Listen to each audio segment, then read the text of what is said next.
Hey y'all, I thought it would be interesting to document my experience with this Orbea Occam M10 that is pretty much exactly 1 year old and has about 1,200 miles on it. It's been a great bike so far, and maybe I just share a few of the experiences that I've had with it mechanically and physically. The 1,200 miles are mostly dirt trails in the Houston area, jumps, and wherever I can find drops and berms, I hit them. I've taken it to Bentonville and Dallas and Austin and Spider Mountain and Free Ride 512 and all the local trails anywhere I can get to, and it's been a great bike so far. It's a comfortable ride, and it's maybe it's a little heavy, even at 30 pounds. With these big Super Exo tires and the extra Fox 36 fork versus the 34 that came with it. It's for the flatlands. It's really would but it does a little better on downhill stuff, but not heavy downhill or enduro or anything. Just gravity based trails. But anyway, it's great. It's great for exercise, and I sure like it a lot. The upgrades I've done to it are I put on a absolute black oval chainring, which I really immediately felt the difference. It was good.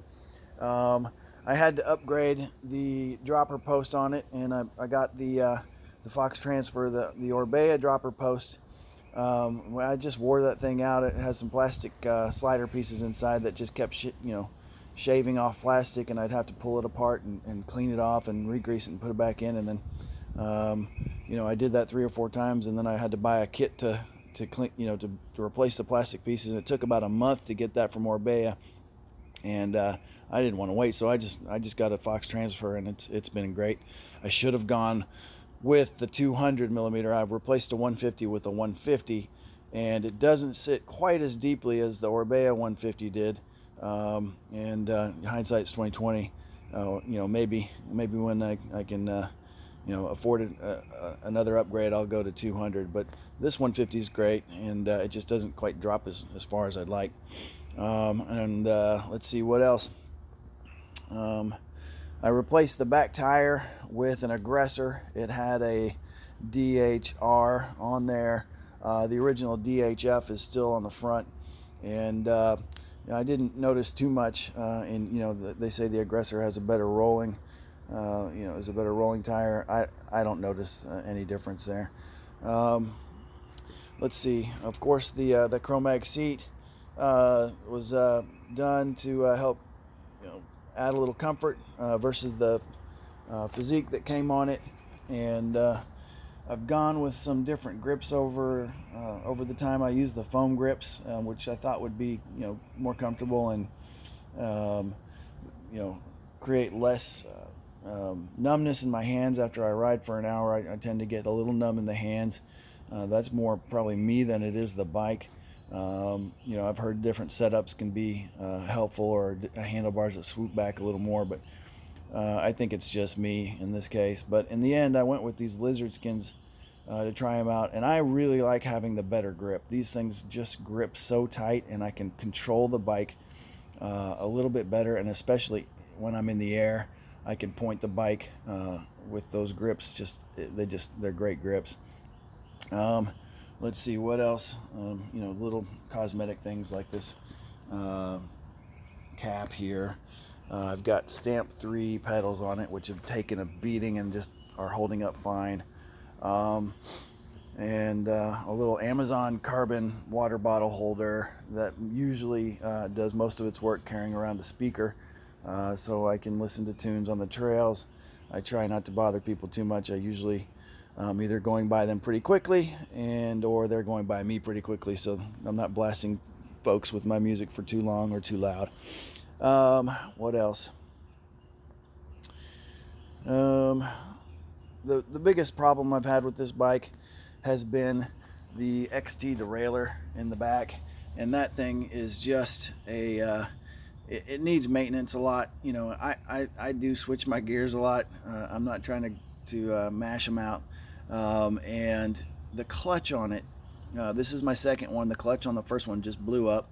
The clutch on this one has had some problems, and I keep having to pull it out and re-grease it, so it'll start to get stuck, and then I've got to pull the clutch case off and re-grease the clutch, and that seems to work. So, you know, now that I know it's been fine. You know, I've gone through chains on this pretty quickly. I've probably done with you know, the derailleur hanger. I mash that derailleur every once in a while, and the derailleur hanger needs to get straightened up. So I bought a derailleur hanger tool, and I do that myself now. And I try to make these hangers last, and they've done pretty good. This I think is my second one, and I carry another one in my bag with me just in case something goes wrong. The tires have been great. In terms of maintenance, I really haven't done anything to them in the whole year. I haven't replaced the slime. I probably need to do that. Well, I guess this back tire got replaced, so that, you know, the slime is fairly new. But the front tire, I've done nothing to it, and it's, you know, I put air in it every once in a while, and it's just fine. The brakes are four piston brakes, which work great for what I do. I think somebody told me that these are the Ice Tech discs on there, and I don't know much about that, but they work great, and they stop me from you know, banging into trees and going over cliffs and things like that. So that's probably all I need to tell you about this bike, other than it's going strong. It's 1 year 1 year since I've got it, and you know, I'm sure there's better bikes out there. I bought this one because I thought the component set for it, compared to some of the other brands, was better. And I work for you know, a Texas company, but we're owned by a Spanish company, and I thought you know, giving a little bit of my money back to Spain wasn't a terrible idea.